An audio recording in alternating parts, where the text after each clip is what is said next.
Bonjour à tous.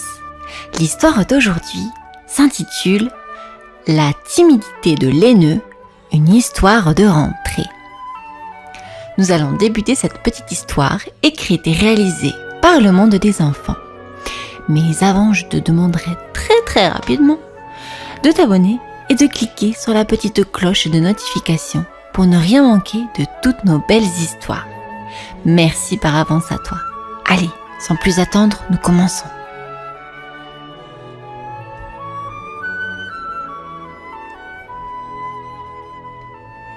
Laineux se réveilla doucement sous la lumière douce de l'aube. Ses yeux s'ouvrirent avec une lueur d'excitation dans leur douceur veloutée. Le petit mouton était prêt pour une journée spéciale, une journée qu'il avait attendue avec impatience depuis si longtemps.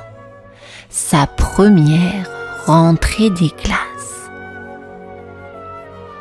Sa chambre, décorée de couleurs douces et apaisantes, était emplie de la promesse d'une nouvelle aventure. Laineux s'étira, se leva de son petit lit douillet et sauta avec légèreté sur le sol en bois poli. Ses pattes toutes blanches étaient couvertes d'un duvet soyeux qui le rendait encore plus irrésistible. Dans un coin de la pièce, un sac à dos tout neuf attendait patiemment. Laineux se précipita vers lui, ses sabots frétillant d'anticipation. Il ouvrit le sac à dos pour découvrir un trésor de crayons colorés, de cahiers à dessin et d'une trousse garnie de fournitures scolaires étincelantes. Le petit cœur de Laineux bondissait de joie et son regard brillait d'excitation. Il savait que cette journée allait être spéciale, pleine de découvertes et d'aventures. La première page de son histoire à l'école allait bientôt s'écrire et il était prêt à la vivre avec tout son cœur de petit mouton doux et courageux. Laineux contempla son sac à dos tout neuf avec une excitation qui semblait faire vibrer chaque brin de sa douce laine. La matinée s'étirait avec douceur et le soleil se levait doucement derrière les montagnes lointaines. La lumière dorée de l'aube glissait à travers la fenêtre et faisait briller les crayons colorés, les cahiers à dessin et la trousse étincelante qui s'alignait soigneusement dans le sac. Le sac lui-même était d'un bleu clair, doux comme le ciel d'été. Laineux le prit dans ses pattes délicates, savourant la sensation du tissu lisse sous ses sabots. Il sentait encore le parfum neuf de la boutique où ses parents l'avaient acheté la veille. Chaque poche et compartiment était une promesse de découverte à venir. Laineux enfila le sac à dos sur son dos avec précaution, ajustant les bretelles pour qu'elles ne soient ni trop serrées ni trop lâches. Il se sentait tout fier, prêt à affronter cette nouvelle aventure. Chaque crayon et chaque cahier était une toile vierge, prêt à être rempli d'aventures, de dessins et de découvertes. Le petit mouton était prêt à plonger dans cette journée spéciale qui s'annonçait pleine de promesses. La vallée s'éveillait lentement sous le doux baiser du soleil matinal. Laineux, le petit mouton, se tenait devant sa maison en pierre, son sac à dos tout neuf prêt à l'action. Ses parents, de fiers brebis, se tenaient à ses côtés, rayonnant de fierté. Le chemin vers l'école était un voyage à travers un paysage enchanteur. Ils traversèrent des prés tapissés d'herbes vertes et parsemés de fleurs sauvages aux couleurs vives. Le chant des oiseaux résonnait dans l'air pur, créant une mélodie joyeuse qui les accompagnait tout au long du trajet. Un ruisseau argenté serpentait à travers la vallée, ses eaux claires miroitant sous la lumière du matin. Les grenouilles s'étaient rassemblées sur les rives pour un concert croissant.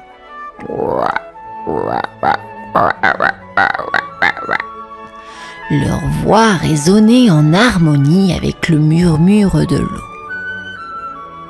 Enfin, ils atteignirent l'immense bâtiment de l'école. Les murs en briques semblaient toucher le ciel et les fenêtres reflétaient le bleu du firmament. Laineux se sentait tout petit à côté de cette majestueuse structure, mais il était prêt à explorer ce nouveau monde qui l'attendait à l'intérieur.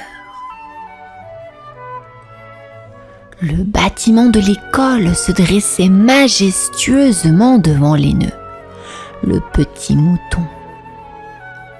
Les briques rouges du mur semblaient s'élever jusqu'au ciel et les fenêtres en vitraux projetaient des éclats de lumière chatoyant sur le sol pavé.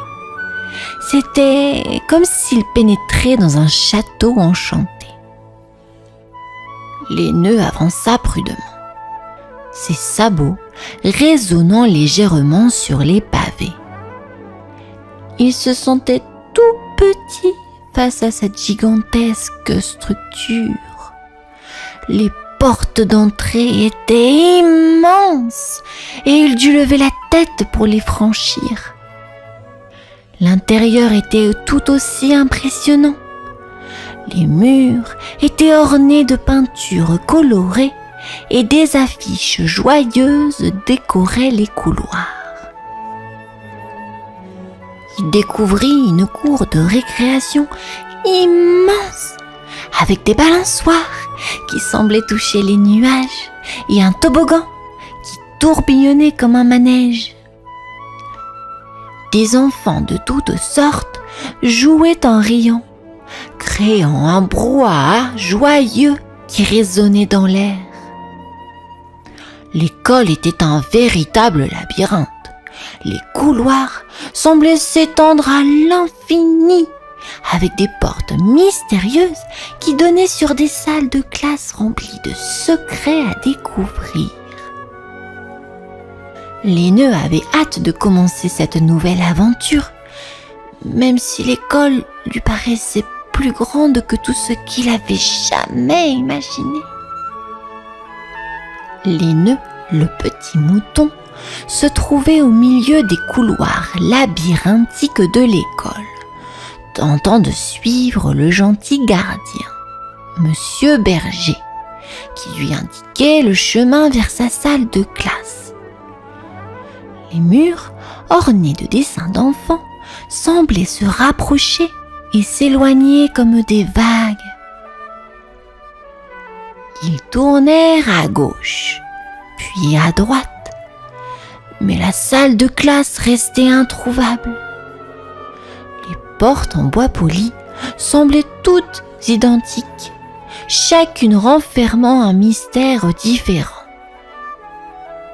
Laineux commença à se sentir perdu dans ce labyrinthe géant. Monsieur Berger marqua une pause et prit la petite patte de Laineux dans la sienne. Son visage bienveillant affichait un sourire rassurant. Il lui dit doucement : « Ne t'inquiète pas, Laineux. Nous allons trouver ta classe. Il y a tellement de couloirs ici. Mais avec un peu de patience, nous y arriverons. » Laineux hocha la tête, se sentant reconnaissant d'avoir un guide aussi gentil. Ensemble, ils reprirent leur exploration des couloirs, cherchant la salle de classe où l'attendait une nouvelle aventure. Lorsque l'aîneux entra enfin dans la salle de classe, une douce odeur de crayon de couleur flotta dans l'air.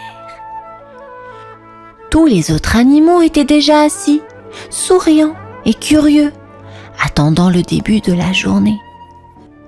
Madame Chèvre, l'enseignante, se tenait devant le tableau noir, son sourire accueillant éclairant la pièce. L'aîneux s'approcha timidement de la salle, sentant le regard des autres élèves posé sur lui. Ses pattes blanches se glissaient presque silencieusement sur le sol. Madame Chèvre le salua chaleureusement et lui montra une place vide. Cependant, l'aîneux se sentait timide. Les mots que Madame Chèvre utilisait semblaient être dans une langue étrangère et les mathématiques étaient comme une énigme compliquée. Il baissa les yeux, fixant son cahier à dessin avec appréhension. Les autres élèves étaient gentils, mais il était difficile pour lui de se joindre à leurs conversations animées. Il n'osait pas lever la main pour poser des questions, de peur que les autres se moquent de lui. Pourtant, il sentait que cette classe était le début d'une grande aventure, même s'il se sentait encore un peu perdu. Après la première leçon, la sonnerie annonça la récréation. L'aîneux sortit timidement de la salle de classe, se mêlant à la joyeuse foule d'enfants qui se précipitaient dehors. Le soleil baignait la cour de récréation d'une lumière chaleureuse. L'aîneux se retrouva seul sur un banc, observant les autres élèves jouer. Il se sentait perdu jusqu'à ce que Caline la brebis, Tim le lapin et Flocon le mouton s'approchent de lui avec des sourires chaleureux. Leurs yeux pétillaient d'amitié. Caline, avec sa laine blanche douce comme des nuages, se pencha vers l'aîneux et dit: « Salut l'aîneux! Tu es nouveau ici, n'est-ce pas? Ne t'inquiète pas, on est là pour t'aider à te sentir bien à l'école. » Tim, agile et sautillant, ajouta: « Oui, et on peut te montrer tous les œufs amusants que l'on fait pendant la récréation. Tu verras, c'est super. » Flocon, avec son pelage d'un blanc immaculé, sourit en disant: « Et si tu as des questions sur les leçons, n'hésite pas à les poser. On est là pour t'aider et apprendre. » Les mots doux de ses nouveaux amis réchauffèrent le cœur de l'aîneux. Avec leur soutien, il se sentit moins seul et plus confiant. Ils jouèrent ensemble, rirent et partagèrent des histoires pendant la récréation, créant ainsi des liens d'amitié qui étaient comme des rayons de soleil dans sa journée.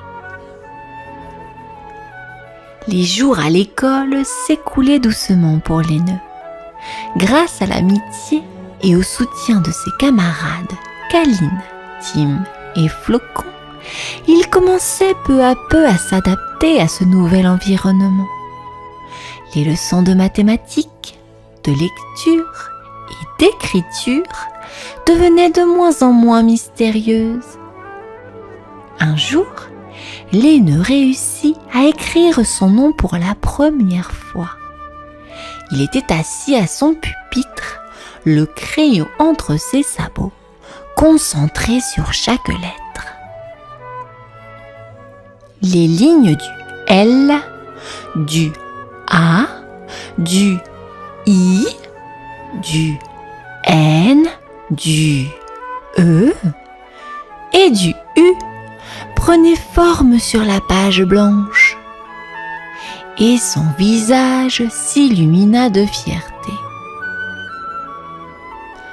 Madame Chèvre, son enseignante bienveillante, vint près de lui, souriante, et le félicita chaleureusement.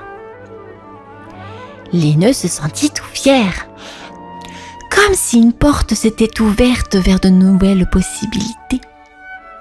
Chaque petite victoire, chaque lettre tracée, chaque calcul réussi le rapprochait un peu plus de l'épanouissement dans ce nouveau monde qu'était l'école.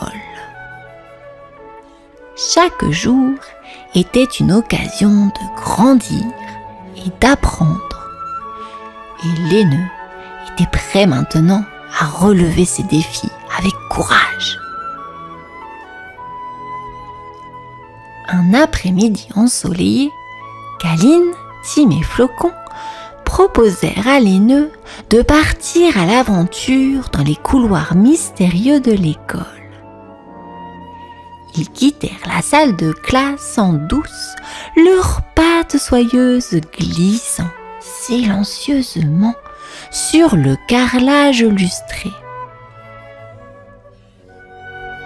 Les couloirs semblaient sans fin, mais avec l'excitation de la découverte, chaque tournant était une nouvelle aventure. Ils passèrent devant des portes énigmatiques, certaines menant à des salles de classe vivement décorées, d'autres à des lieux inconnus. Ils découvrirent ainsi une bibliothèque où des étagères regorgeaient de livres aux couvertures colorées. Le doux murmure des pages tournées emplissait l'air, et Laineux se sentit émerveillé par la multitude de monde contenu entre les pages. Plus loin, ils tombèrent sur une salle de musique où des instruments attendaient sagement d'être utilisés. Tim sauta sur un tambourin, Caline s'essaya au piano miniature, et Flocon émettait de douces notes de flûte. La musique remplissait l'air, emportant Laineux dans une mélodie joyeuse. Leurs expéditions les conduisirent à travers les divers coins et recoins de l'école, chaque découverte renforçant leur amitié. Ils se sentaient comme des explorateurs intrépides, prêts à affronter tous les mystères que l'école pouvait offrir. Chaque pas était une aventure, chaque sourire partageait un trésor. Et Laineux se réjouissait de ces moments précieux passés avec ses amis. Au fil des semaines, l'école s'était transformée pour Laineux, le petit mouton. Avec l'amitié de Caline, Tim, Flocon et le soutien bienveillant de Madame Chèvre, il avait commencé à apprécier chaque journée d'apprentissage et de découverte. Les mathématiques n'étaient plus une énigme insurmontable, et la lecture lui ouvrait les portes de mondes enchanteurs. Chaque leçon était une occasion de grandir, d'apprendre et de s'épanouir. L'école n'était plus un endroit effrayant, mais un lieu où il pouvait grandir et s'amuser avec ses amis. Ah, ses amis! Il l'avait aidé à surmonter ses peurs initiales.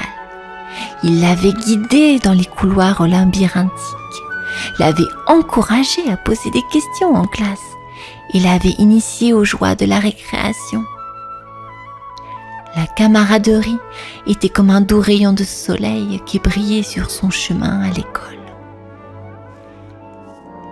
Laineux se sentait chanceux d'avoir des amis aussi gentils et une enseignante aussi compréhensive. Chaque jour apportait son lot de découvertes et de rires, et il savait maintenant que l'école était devenue un endroit spécial où il pouvait grandir, apprendre et s'épanouir dans la chaleur de l'amitié.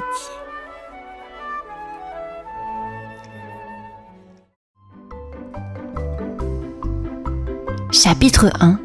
La rentrée à l'école des monstres. Le soleil se levait doucement derrière les montagnes escarpées, baignant la cour de l'école des monstres attachants dans une lumière dorée. Les élèves, aux formes et apparences diverses, se rassemblaient avec enthousiasme pour une nouvelle année scolaire. Cristal, le kraken hypersensible aux bras tentaculaires, s'approcha de Darius le dragon, dont les écailles scintillaient au soleil naissant. « Salut Darius, tu as de nouvelles blagues pour aujourd'hui ?»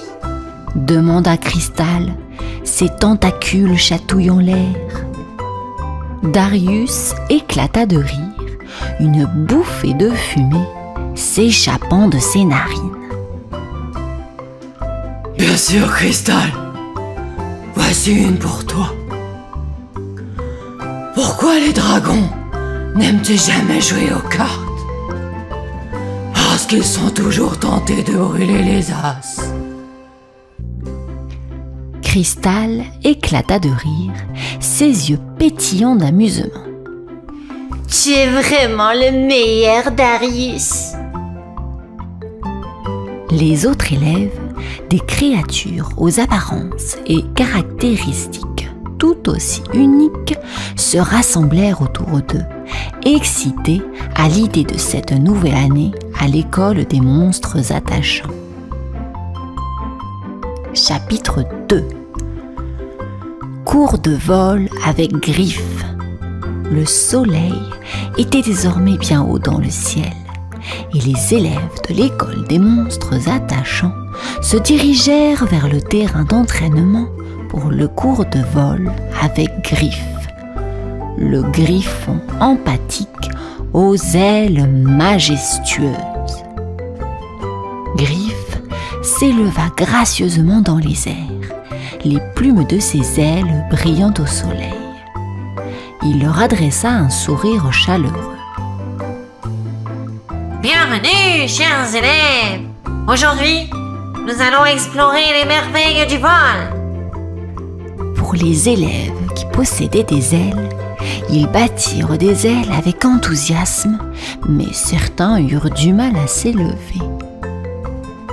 Yeta, le Yéti au grand cœur, se tourna vers Sophia, le sphinx intelligent.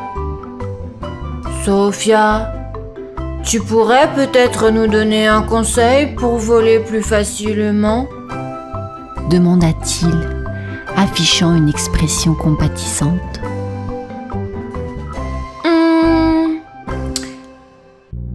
Essayez de visualiser où vous voulez aller, puis ressentez la brise vous porter. Le vol commence dans votre esprit. Sophia inclina la tête, réfléchissant. Les élèves suivirent les conseils de Sophia, fermant les yeux pour imaginer le vent sous leurs ailes. Peu à peu, ils commencèrent à s'élever dans les airs, leurs visages s'illuminant de joie à chaque mètre gagné. Griffe les observa avec fierté, sachant qu'ils progressaient dans leur voyage à l'école des monstres attachants. Chapitre 3. L'atelier de cuisine de Théo. Le soleil atteignait son zénith lorsque les élèves de l'école des monstres attachants se dirigèrent vers l'atelier de cuisine de Théo le troll.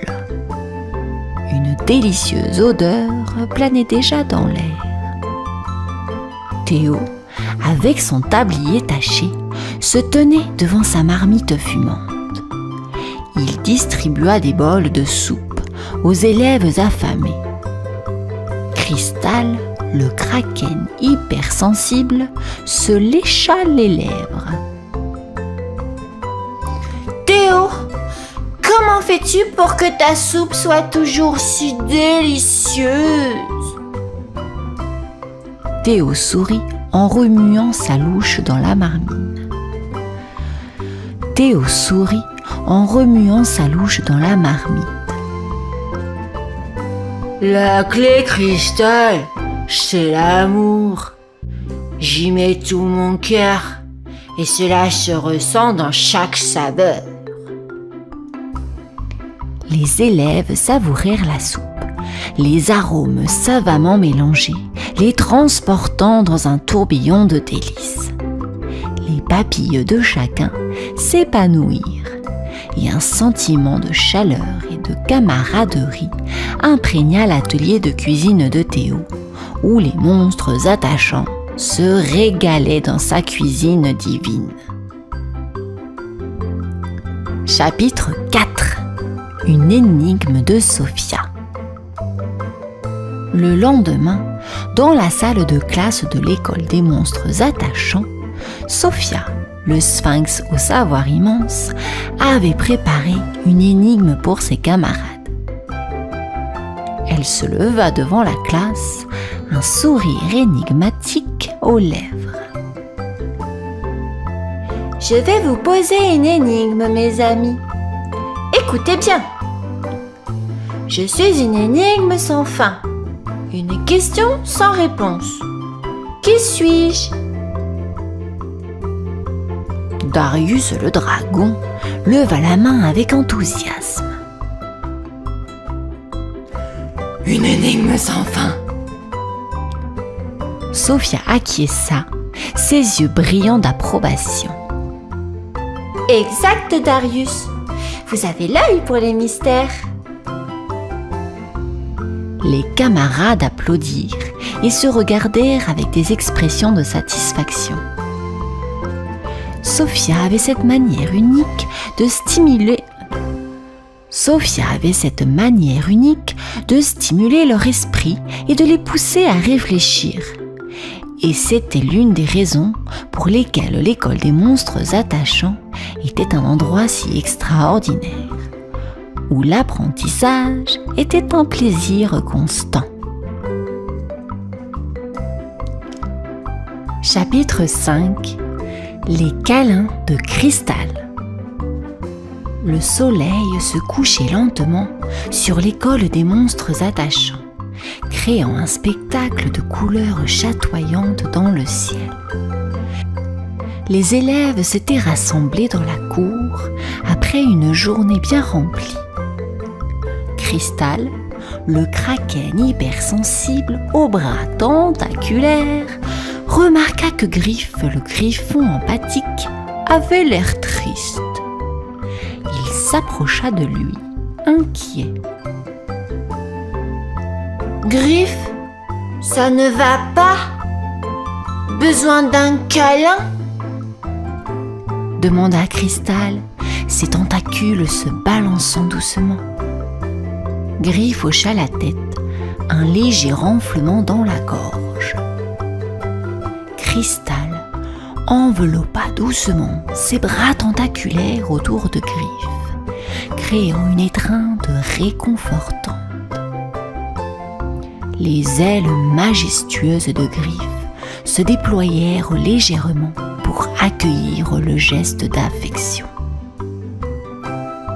Une chaleur apaisante remplit l'air alors qu'ils se câlinaient, rappelant à tous que, même à l'école des monstres attachants, où l'apparence pouvait être intimidante, l'amitié et la compassion régnaient en maître. Les élèves regardaient ce moment avec tendresse, comprenant que les câlins de Cristal étaient comme une douce brise, apportant du réconfort et de la chaleur à ceux qui en avaient besoin.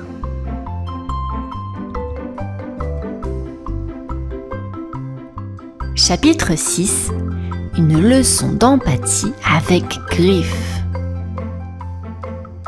Un après-midi ensoleillé, dans la salle de classe de l'école des monstres attachants, Griffe, le griffon empathique aux ailes majestueuses se préparait à enseigner une leçon d'empathie. Il regarda ses camarades d'un air bienveillant. Aujourd'hui, nous allons explorer le pouvoir de l'empathie, la capacité à comprendre ce que les autres ressentent. C'est l'une des compétences les plus importantes que vous puissiez acquérir. Yéta, le Yéti au grand cœur, qui était assis à côté de Théo le troll, leva la main. Théo, comment te sens-tu aujourd'hui? Théo, le troll cuisinier, réfléchit un moment. Je me sens bien, Yéta. Merci de demander. Un sourire d'appréciation se dessina sur le visage de Yéta.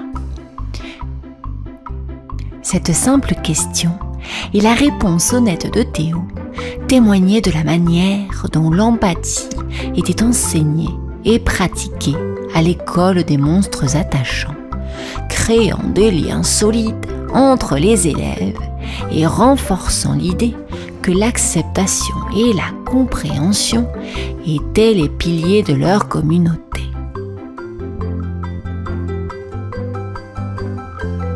Chapitre 7. La leçon de courage de Darius. Un matin brumeux, les élèves de l'école des monstres attachants se rassemblèrent dans la salle de classe pour la leçon du jour. Darius, le dragon plein d'humour, se tenait devant eux, ses yeux flamboyants d'énergie. Mes amis, aujourd'hui, nous allons parler de courage, annonça Darius avec passion. Le courage, c'est affronter l'inconnu avec un sourire. C'est faire face à nos peurs et surmonter les obstacles. Sophia, le sphinx intelligent, leva la main. Peux-tu nous raconter une de tes aventures courageuses? Darius se mit à raconter une histoire captivante de ses voyages, de rencontres avec des créatures mystérieuses et de défis qu'il avait relevés avec détermination. Les élèves l'écoutaient avec admiration, sentant l'excitation monter en eux. À la fin de son récit, Darius les encouragea. Chacun de vous est capable de faire preuve de courage à sa manière. Le courage se trouve en chacun de nous et c'est ce qui nous rend forts et uniques. La classe était remplie d'une énergie contagieuse. Les monstres attachants, se sentant prêts à relever tous les défis qui les attendaient à l'école des monstres attachants.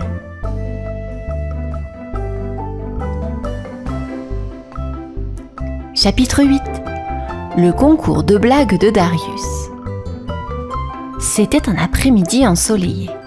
La cour de l'école des monstres attachants était remplie de rires et d'anticipation. Darius, le dragon aux écailles scintillantes, avait organisé un concours de blagues pour divertir ses élèves. Mes amis, bienvenue au concours de blagues de Darius, annonça-t-il avec un sourire espiègle. Préparez-vous à rire aux éclats. Les élèves se pressaient autour de Darius, impatients de partager leurs blagues les plus hilarantes.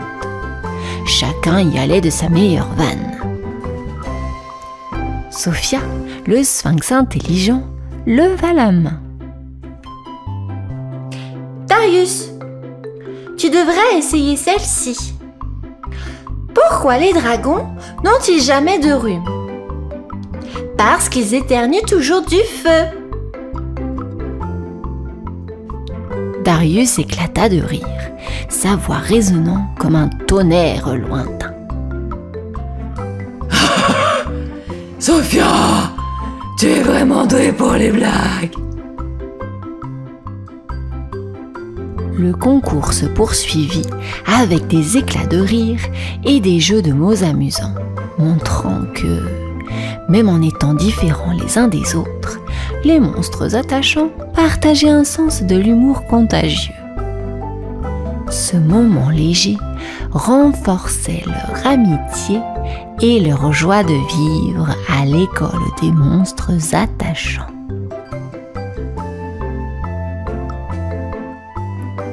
Chapitre 9. Le spectacle de talent de l'école.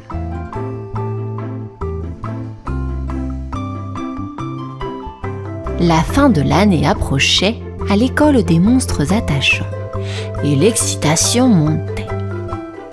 Les élèves avaient organisé un spectacle de talent pour célébrer leurs compétences et talents uniques. Cristal, le kraken hypersensible, monta sur scène en premier. Il chanta une chanson émouvante qui fit vibrer les cœurs de l'auditoire. Ses bras tentaculaires semblaient danser au rythme de la mélodie. Théo, le troll cuisinier, suivit en préparant un festin délicieux.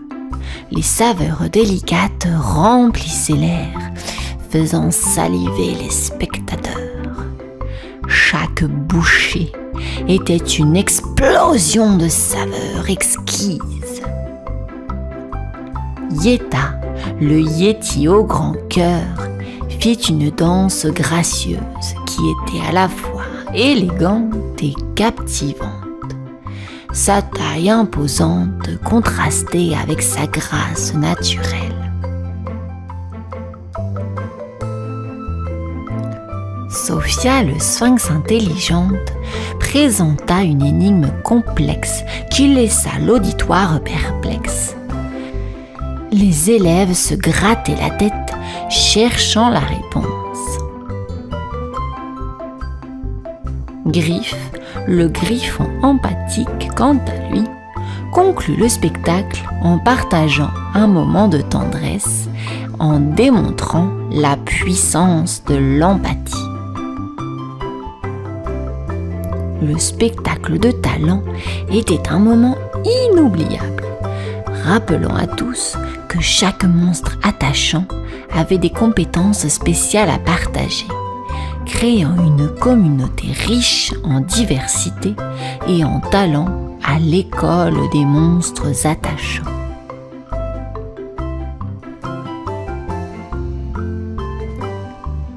Chapitre 10. La fin de l'année scolaire. Le jour de la fin de l'année scolaire était arrivé à l'école des monstres attachants. Les élèves se rassemblèrent dans la cour pour une cérémonie spéciale. Griffe, le griffon empathique, prit la parole avec émotion. Nous sommes une famille, un groupe de monstres attachants qui ont appris ensemble, ri ensemble et grandi ensemble.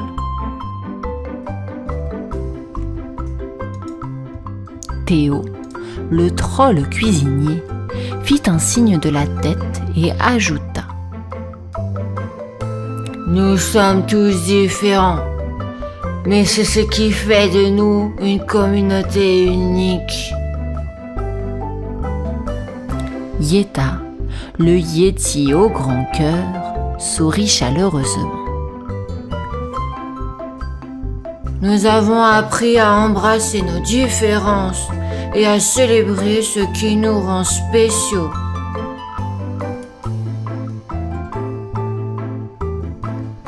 Les élèves se serrèrent dans des étreintes amicales, des tentacules, des ailes et des bras se mêlant dans un geste d'amitié sincère. Les sourires et les regards complices témoignaient du lien indéfectible qui s'était formé entre eux à l'école des monstres attachants.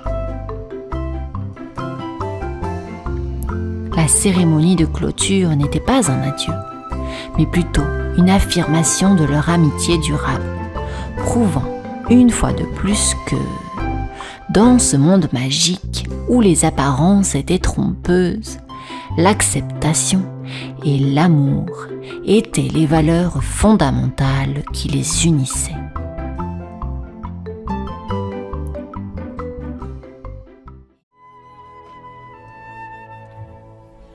La princesse intrépide.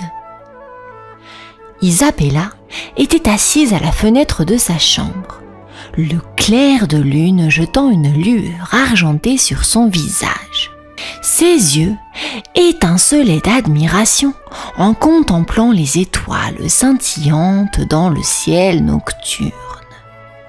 Sa mère, la reine Elisa, entra doucement dans la pièce, vêtue d'une robe élégante. La reine Elisa, souriante, demanda : « Que regardes-tu, ma chère Isabella ?» Isabella, rêveuse, lui répondit : « Les étoiles, maman! Regardez comme elles brillent! Je rêve de voyages lointains et d'aventures courageuses. » La reine Elisa ajouta tendrement : « Les étoiles sont magnifiques, ma chérie, et les rêves le sont tout autant. » Isabella tourna son regard vers sa mère, ses yeux scintillants d'espoir. « Maman, je veux être comme les chevaliers des contes, parcourir le monde et combattre les méchants. Je veux vivre des aventures incroyables. » La reine Elisa, en lui caressant doucement les cheveux, lui dit : « Ton cœur est empli de rêves, ma douce Isabella. Qui sait ce que l'avenir te réserve ? » Chaque matin, au lever du soleil, Isabella quittait sa chambre en silence, vêtue d'une tunique simple, et se dirigeait vers le jardin du château. À l'aube, les premières lueurs d'or perçaient à travers les arbres. Isabella, tenant son épée en bois avec détermination, commençait son entraînement quotidien. Pierre, un serviteur dévoué du château, l'observait avec admiration alors qu'elle exécutait des mouvements précis et gracieux. « Tu es incroyable, Isabella! Un jour tu seras la meilleure chevalière du royaume !» s'exclama Pierre émerveillé. Isabella, souriante, lui répondit : « Merci, Pierre. Rien ne peut m'arrêter. J'ai tellement de rêves à réaliser. » Leur voix était à peine plus qu'un murmure dans le silence matinal, préservant le secret de ces précieuses heures d'entraînement. Les rayons du soleil éclairaient son visage, révélant la détermination dans ses yeux, car Isabella savait que chaque coup d'épée la rapprochait un peu plus de son rêve de devenir une chevalière intrépide. Un matin radieux, la reine Elisa entra doucement dans la chambre d'Isabella. Elle découvrit sa fille endormie, avec une grande carte du monde étalée devant elle sur le lit. Sur la carte, Isabella avait tracé des lignes imaginaires, des routes vers des contrées inconnues. La reine Elisa, remplie de curiosité, la questionna à son réveil. « Que fais-tu avec cette carte, ma chérie ? Isabella lui expliqua de manière enthousiaste. Isabella, sortant doucement de son sommeil, sourit à sa mère. Je trace les aventures que je vais vivre, maman. Regardez, voici le château. Et là-bas, c'est la forêt mystérieuse. Je veux devenir une chevalière et parcourir le monde. La reine Elisa la contempla de manière admirative. C'est une carte pleine de rêves, ma douce Isabella. Tes rêves sont aussi vastes que l'horizon. Je veux découvrir des terres lointaines, rencontrer des créatures étranges et vivre des aventures inoubliables, maman. Insista Isabella avec détermination. La reine Elisa caressa doucement les cheveux d'Isabella, émue par la ténacité de sa fille à poursuivre ses rêves audacieux. Le jour de la rentrée à l'école des chevaliers était enfin arrivé. Isabella se tenait devant les majestueuses portes de l'école, vêtue de son armure étincelante. Les rayons du soleil caressaient sa peau, créant des reflets d'acier. Isabella était accueillie par le chevalier Arthur, un homme imposant au regard bienveillant. Le chevalier Arthur fut aussitôt impressionné. « Bienvenue, Isabella. Tu as l'air prête à devenir une grande chevalière. » Isabella, avec conviction, lui répondit. « Je le suis, chevalier Arthur. Je veux apprendre tout ce qu'il faut pour devenir la meilleure. » L'école fourmillait d'activités. Les élèves s'entraînaient au maniement de l'épée, montaient à cheval et se préparaient pour les défis à venir. Isabella observait attentivement, absorbant chaque détail. La première camarade chevalière, intriguée, demanda : « Qui est cette nouvelle élève, chevalier Arthur ?» Le chevalier Arthur, souriant, l'informa. « C'est Isabella, une jeune fille déterminée à suivre son rêve de devenir une chevalière exceptionnelle. » Isabella se fondit dans le tumulte de l'école, prête à relever tous les défis qui l'attendaient. Les journées à l'école des chevaliers étaient remplies d'activités intenses. Isabella et ses camarades chevalières s'entraînaient sans relâche, développant leurs compétences pour devenir des protectrices du royaume. Dans la cour d'entraînement, sous le soleil brûlant, ils montaient à cheval, exécutant des manœuvres gracieuses et audacieuses. Les sabots des destriers martelaient le sol, créant un rythme hypnotique.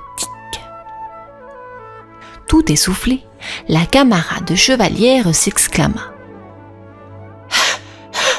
« Isabella, tu es vraiment douée !» Isabella lui répondit modestement. « Merci les amis. Je veux devenir la meilleure pour que je puisse protéger notre royaume. » L'après-midi, il se consacrait au maniement de l'épée, parant et attaquant avec précision. Isabella maniait son épée avec une grâce naturelle, ses mouvements devenant de plus en plus fluides. Le chevalier Arthur dit impressionné. « Isabella, tu as un talent exceptionnel pour l'épée.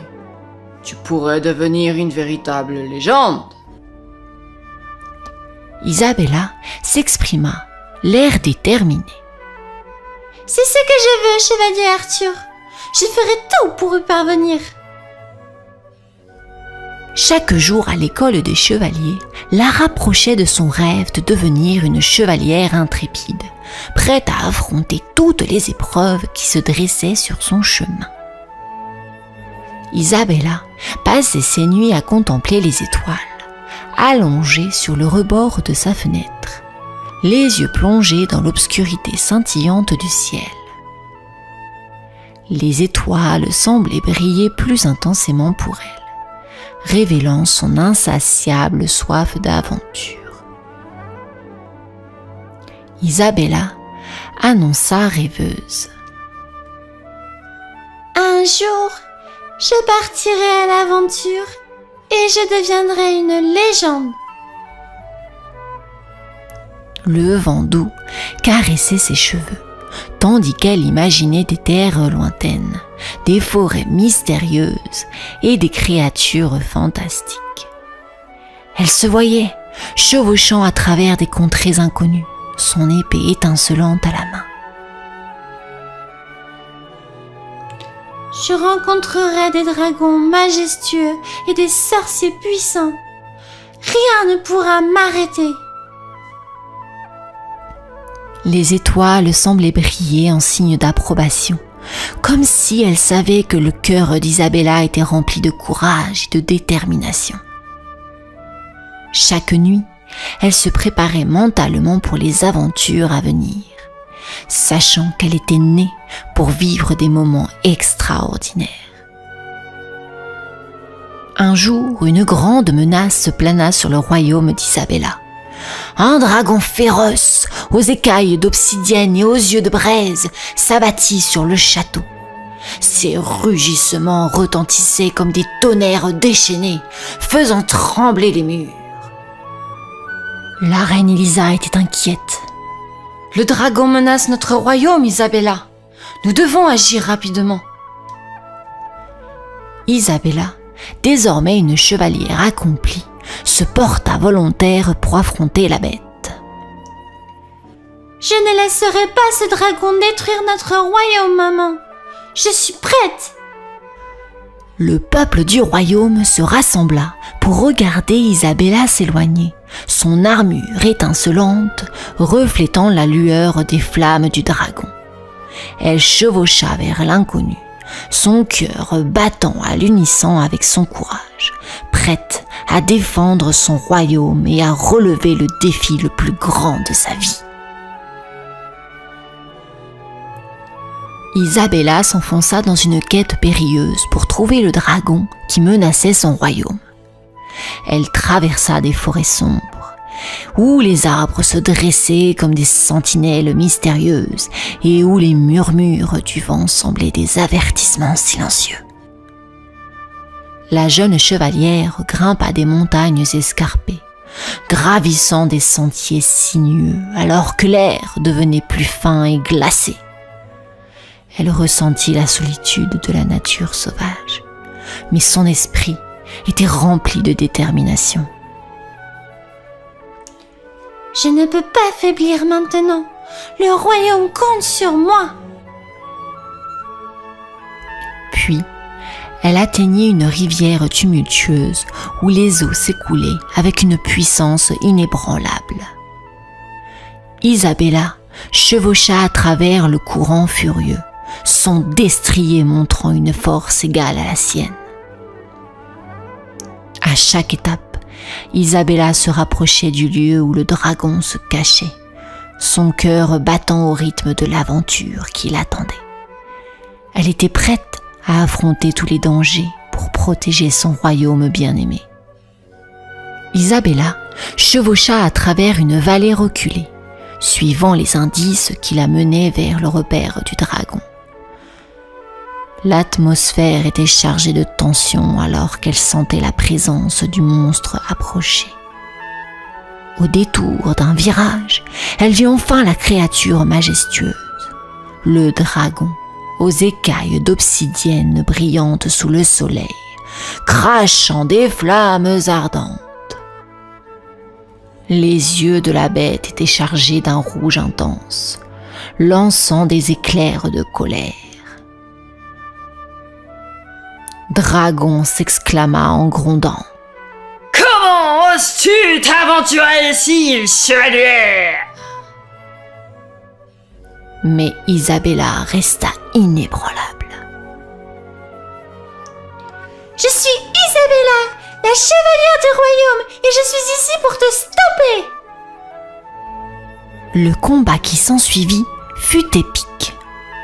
Le dragon crachait des flammes dévastatrices, mais Isabella esquivait habilement, maniant son épée avec une grâce et une force incroyables.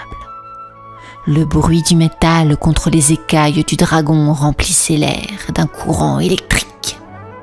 Chaque coup, chaque mouvement était une danse mortelle entre le bien et le mal, la détermination et la fureur. Isabella n'avait qu'une pensée en tête, protéger son royaume. Le combat entre Isabella et le dragon fit rage, secouant la vallée de ses rugissements et de ses flammes. Les deux adversaires étaient déterminés à ne pas céder, créant une scène digne des légendes. Dragon se montra résistant. « Tu es courageuse, Isabella, mais tu ne peux pas me vaincre !» Mais Isabella resta ferme. Je ne reculerai pas, même en face de la plus grande des menaces. Les minutes se transformèrent en heures, jusqu'à ce qu'Isabella trouve enfin une ouverture. D'un mouvement rapide, elle parvint à porter un coup décisif à la créature, blessant le dragon et le forçant à reculer. Le dragon, vaincu et blessé, s'envola loin de la vallée, disparaissant dans le ciel. Isabella était triomphante, son visage rayonnant de fierté. Son exploit fut rapidement connu dans tout le royaume. L'histoire de la princesse Isabella, la chevalière intrépide, se répandit comme une traînée de poudre. Elle avait suivi son cœur, réalisé son rêve audacieux, et son nom fut gravé dans les légendes pour toujours. Une preuve vivante qu'en suivant sa propre voie, on peut accomplir des choses extraordinaires. Bonjour, bonjour. L'histoire d'aujourd'hui est écrite et réalisée par le monde des enfants. Je t'aime quand tu es en colère. Ce matin-là, Lola ouvrit les yeux et découvrit un nuage gris flottant au-dessus de sa tête. Tout avait mal commencé. En renversant son bol de céréales, le lait s'était répandu partout. Ensuite, ses jouets préférés avaient choisi ce jour pour se casser, un par un. Puis, pour couronner le tout, sa petite queue s'était coincée dans la porte en se refermant bruyamment. Les larmes aux yeux, Lola s'assit dans sa chambre, un peu triste. Pourtant, sa maman Sophie apparut avec un sourire chaleureux. Elle prit Lola dans ses bras et lui dit doucement : « Même quand les journées commencent nuageuses, je t'aime toujours autant, ma chérie. » Lola se sentit un peu mieux, mais le nuage gris persistait. Lola se tourna vers sa maman Sophie, qui lui souriait tendrement. Elle lui caressa doucement la tête et lui dit d'une voix apaisante : « Peu importe ce qui arrive, mon amour pour toi est inconditionnel, Lola. Même quand les céréales tombent, même quand les jouets se cassent, même quand tu te fais mal, mon amour pour toi reste toujours le même. » Les mots doux de sa maman réchauffèrent le cœur de Lola. Elle se blottit contre elle, sentant l'amour de sa maman l'entourer comme un doux cocon. Le nuage gris au-dessus de sa tête commença à s'estomper et Lola se sentit un peu plus légère. La journée de Lola semblait être une série ininterrompue de petits malheurs. Ses jouets se cassaient les uns après les autres, laissant derrière eux des morceaux épars. Lola avait aussi une petite bosse sur le genou après être tombée en trébuchant sur un jouet brisé. Chaque fois que quelque chose de mal se produisait, Lola se tournait vers sa maman Sophie, qui était toujours là pour la réconforter. Elle lui répétait doucement : « Je t'aime, ma chérie, quoi qu'il arrive. » Les mots de sa maman étaient comme un baume pour son cœur, mais le nuage gris au-dessus de sa tête persistait. À mesure que la journée avançait, l'amour inconditionnel de sa maman commençait à dissiper le nuage gris qui flottait au-dessus de Lola. Les mots doux et réconfortants de Sophie étaient comme des rayons de soleil qui perçaient à travers les nuages sombres. Lola commença à se sentir un peu mieux. Les illustrations colorées du livre reflétaient son changement d'humeur, montrant son visage s'illuminer lentement. Bien que les malheurs ne cessent pas, l'amour de sa maman la rendait plus forte. La journée avançait et Lola commençait à croire que même les journées nuageuses pouvaient finir par briller. Le soir tomba doucement et Lola se prépara pour le lit. Sa maman, Sophie, la couvrit de sa couverture douce et la serra dans ses bras. Les lumières s'abaissèrent, créant une atmosphère apaisante dans la chambre. Sophie lui donna un bisou tendre sur le front et lui murmura à l'oreille : « Je t'aime, ma petite souris, plus que tout au monde. » Lola sourit, sentant l'amour inconditionnel de sa maman l'envelopper comme une étreinte chaleureuse. Alors que les étoiles scintillaient à travers la fenêtre, Lola s'endormit avec un sourire radieux, sachant que, peu importe ce qui se passait, l'amour de sa maman était toujours là pour la réconforter. Le lendemain matin, Lola ouvrit les yeux et cette fois-ci, elle fut accueillie par un doux rayon de soleil qui perçait à travers la fenêtre. Elle savait que chaque journée apportait son lot de défis, mais elle était prête à les affronter.